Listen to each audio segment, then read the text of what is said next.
Football is a game of sacrifice and perseverance, and it's through the successes and failures of the game that builds character. At Michigan State, character is a key foundation in which the football program is built upon.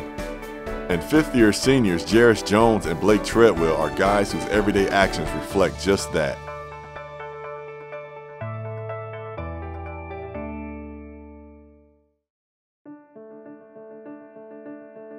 For Jarius Jones, the road has not been easy. As a highly recruited strong safety from Tampa, Florida, Jarius arrived to Michigan State only to be challenged by injury and obstacle. Well, overcoming injuries is a tough thing to do. You know, like everybody goes through something, some type of injury, whether it's minor or major. And just so happened mine was a major one. But I mean, it's always a mentality that you have to have. You know, you can't lose sight of the main goal. You always want to get on the field, always want to contribute. And you can't like get selfish and think, okay, man, I'm done now, so I'm gonna just quit. You can't quit on your team or your family. During adversity, people need a support system. And for Jarius, his mom was the one who helped guide him through. She was really the one that helped me the most. Like she'd come up here and just be supportive. Like not even talk about football. It was just other things like, oh, how's school going? How's life? How's your girlfriend? Stuff like that. And really, she's the main one that helped me the most. After overcoming a torn Achilles in his sophomore season and a knee injury in his junior year, Jarius was ready to contribute on the defensive side of the ball, just not as a strong safety. Jarius was now challenged by the role of changing positions his senior year and going from a strong safety to an undersized linebacker in the Big Ten. Well, at first I was a little disappointed. You know, I wanted to continue to compete because I felt like I had more to give at safety. But when they moved me, I was like, let me just try it out, see how it is, see how I like it, and eventually it grew on me a little bit. You know, JJ's a guy that, you know, he came and played linebacker with us in the spring, and a smart football player. He always has been. He's always made plays wherever he's been at, and I think with our safety situation, the best move for him was to come up with us at linebacker. And like I said, he's been a playmaker since day one, whether it was at safety, and especially when he moved to linebacker. I think he kind of found his niche there and really settled in the spring, and we knew that he was going to be able to play with us come fall. And then, you know, that he showed everyone else. You know, he showed the fans, he showed the doubters, whoever it was, that, you know, that JJ was going to be a playmaker and he's going to play for us. Jarius Jones is a selfless football player. He's definitely more worried about the Spartans and the Spartan defense than him as an individual, and you can see that with his position change. No hesitation, no complaints. To make a position change after 4 years in the program, that's difficult. A lot of people would hang their head. Not Jarius. He came in and said, I'm going to make the best of this situation. I'm going to impact this defense in a positive way, and thus far, no doubt, he's done it. Well, the main thing was a maturity thing for me. I grew up, so it means it was okay for me to switch positions. I wasn't minding it at all anymore. The big thing that Jarius has done for our linebacking core as a whole is he's added more senior leadership, more depth, and he's added playmaking ability.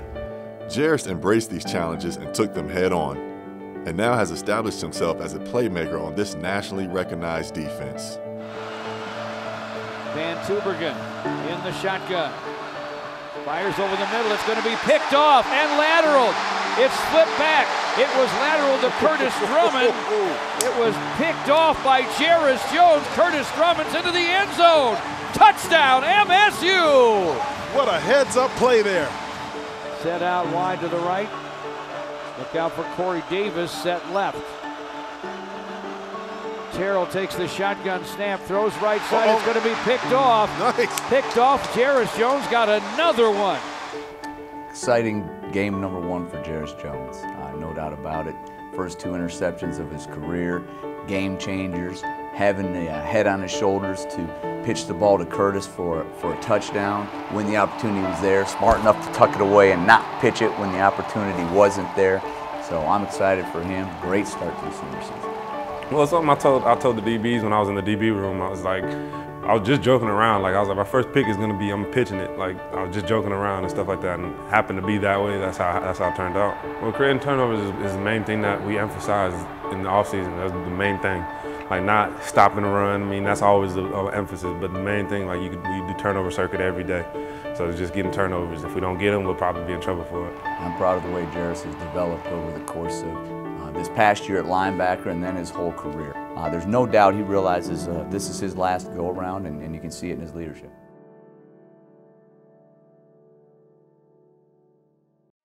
Much like Jarius Jones, Blake Treadwell has had to overcome injury and obstacle at Michigan State.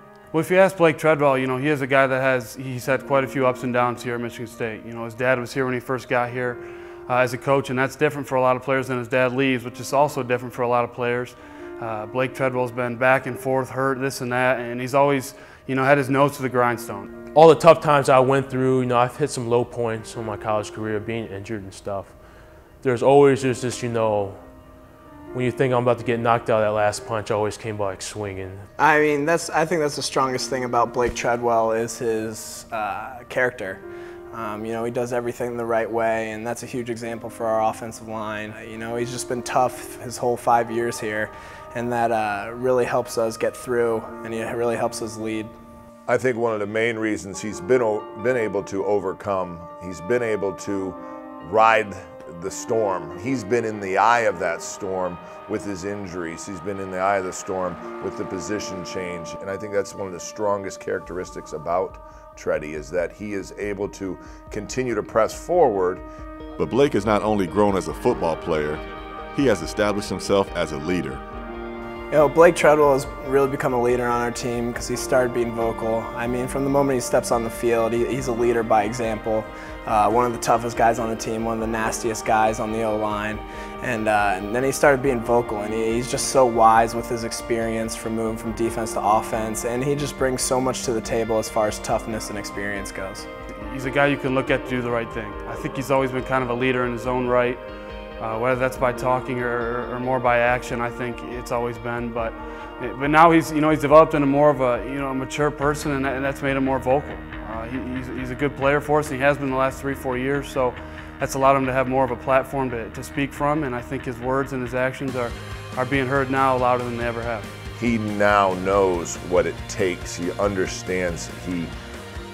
I don't have to call guys in for meetings because generally they're here early because Blake has set a meeting time. So sometimes I'll be walking into the room to get it set up, and Blake's already holding a meeting in here, or the other guys have seen that leadership and taken forth as well.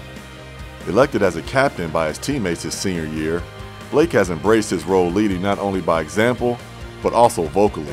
This year, I knew it was my senior year. I knew I needed to step up, and as well, being healthy allowed me to, be more vocal when it's time to be needed, and as well, just perform at what I needed to perform. Yeah, I expect Tready to be our anchor. I expect Tready to be the one that leads not only by pointing to himself and saying, hey, follow me, I'm the guy, but also by the things that he says, by the things that he does. And he knows he has elements of his game that he's trying to improve every day. And none of us are perfect, whether we're a coach, whether we're in the information department, wherever we're at throughout this athletic department, we can all make ourselves better a little bit every day. And he fully grasps that. And you look out front and he's taking notes, and I might not be able to read what he's writing down and doesn't have the best penmanship in the world, but he's writing it down, he's processing it, and he's able to also grab some of the younger guys and teach them as well. And he's always someone that the younger guys, whether they be offensive linemen or other positions, feel comfortable talking to, because he's not going to judge one way or the other. He knows that there's a lot of different egos, a lot of different styles on this football team, and he's one who's able to help blend them together. It's a cliche statement, but coaches always say the biggest improvements come between week 1 and week 2, and it is no different at Michigan State. Look at game 1 relative to game 2. I think what you're trying to do is iron out all the wrinkles that you see in game 1. Some are fixed right away, others are fixed over a period of time, but you're trying to critique and look at every aspect of the football game. I think that's what we do.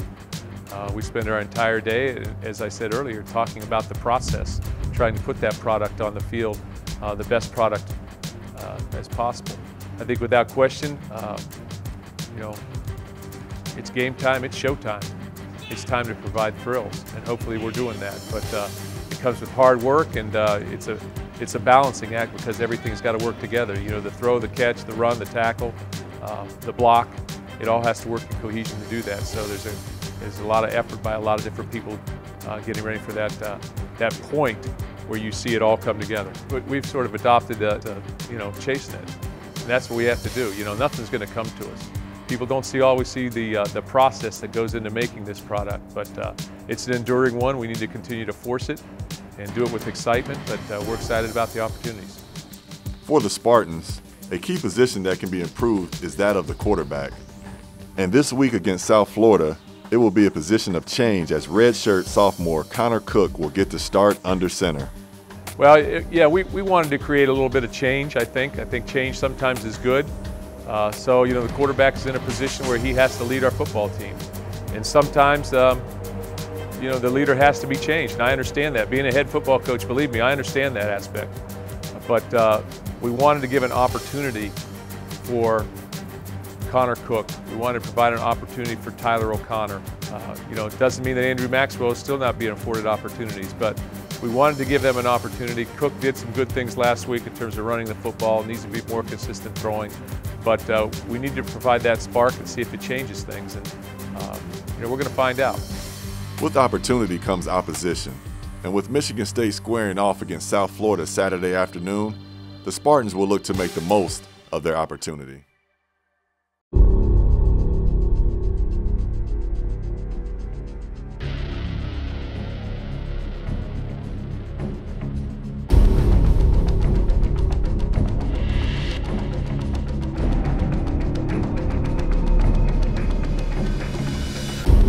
Good afternoon, everybody. It's hot and humid and windy and looks to be very stormy soon here at Spartan Stadium in East Lansing. In fact, the stadium has been ordered evacuated and fans are supposed to take cover. If you could just walk under and abide by it, I promise I'm going to come back and sit right in the middle of you when this game starts, all right? All right. MSU and South Florida here at Spartan Stadium in East Lansing. These guys are looking good. In warm-ups, I see something different though, George. Passing game problems look like they done caused a change in the quarterback. So it's time to roll, man. It's football time here in East Lansing.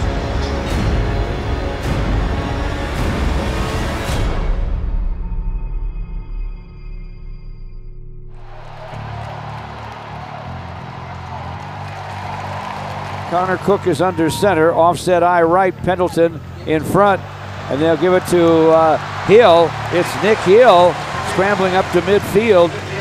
Hill lined up to the left, third and a long 5, just shy of his 10. Short drop, throw is knocked down. They got right up in his face, Curtis Drummond. The late handoff to Riley, busted up, they got out over the 40. Riley bullet to the 44-yard line, running hard. Cook has bullet to his right in the shotgun. Hands off to Riley. Starts to his right, cuts left. On his feet at the 40, inside the 35, and spilled at the 32 or 3-yard line. Let's call it the 32. Hit him for the loss. Evaled on first down. Play fakes, wants to step up into the pocket and throw, can't. And he is sacked. Great times at 100 and 200. Doesn't matter. They hand the ball off to Shaw, and he's got nowhere to go. Hit by Shalik Calhoun. Tyler O'Connor, the redshirt freshman from Lima, Ohio, at 6'3" and 215, is under center. Hill the deep back. 2 tight ends on the right with Gleichert on the wing. Hand off to Nick Hill. Running room up the middle. Shows a burst. He's over the 30, out over the 35, on his feet, fighting off tacklers at the 40.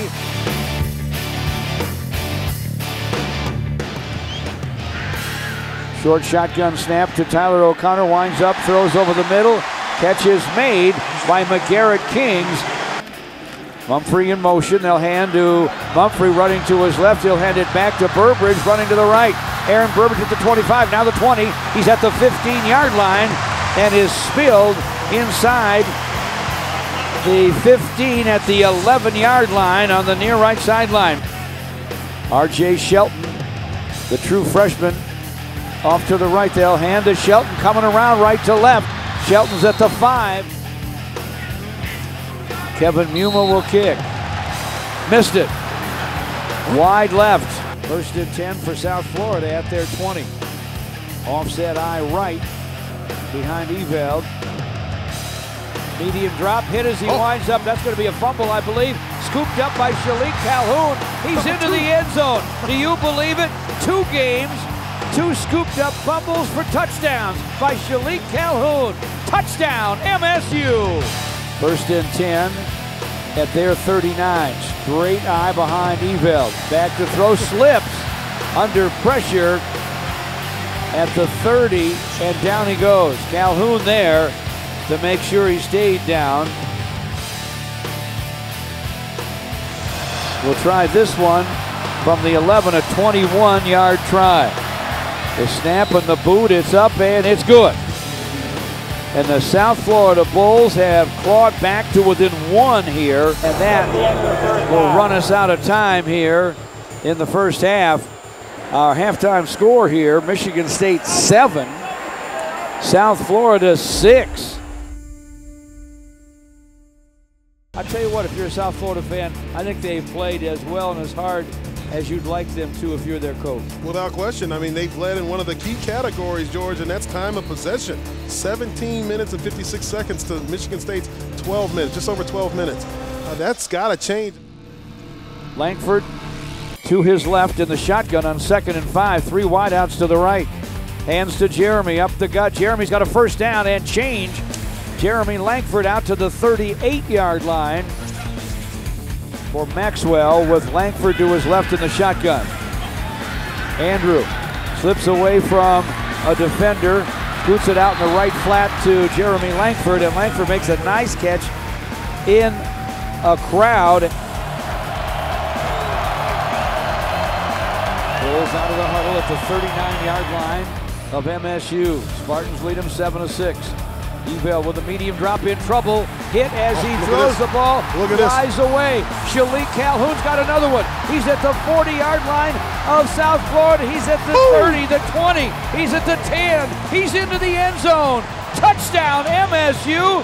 Shalik Calhoun strikes again. Unbelievable, George. And Josiah Price set left. Connor Cook looking to his right for Burbridge. He's got him. Burbridge with the grab at the 25. All wide side right. Burbridge set left. Langford to the left of Connor Cook in the shotgun. And off to Jeremy. Running to his right. Jeremy inside the 15. Burbridge and King short side right. There you go. Direct snap to Connor Cook, the only guy in the shotgun. He will carry. He's inside the 10 to the 8. 1st and goal, Michigan State. The offense would love to get one here. 3rd and goal at the South Florida 2. Pendleton and Langford in the eye behind Connor Cook. Hand off to Jeremy. Fights his way up left guard to the goal line to the end zone. Touchdown, MSU! The offense puts points on the board. It's 20-6 Spartans with 10 and 12 to go in the game.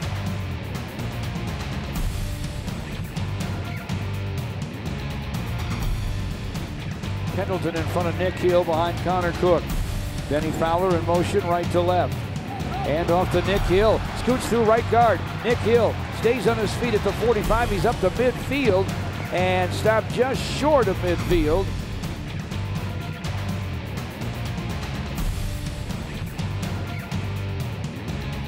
Spartans with a 21-6 lead. They hand the ball to Marcus Shaw, and he'll be hit for no gain. And that should finish off this afternoon. A valiant effort really by South Florida. Heck of an effort by the Spartan defense.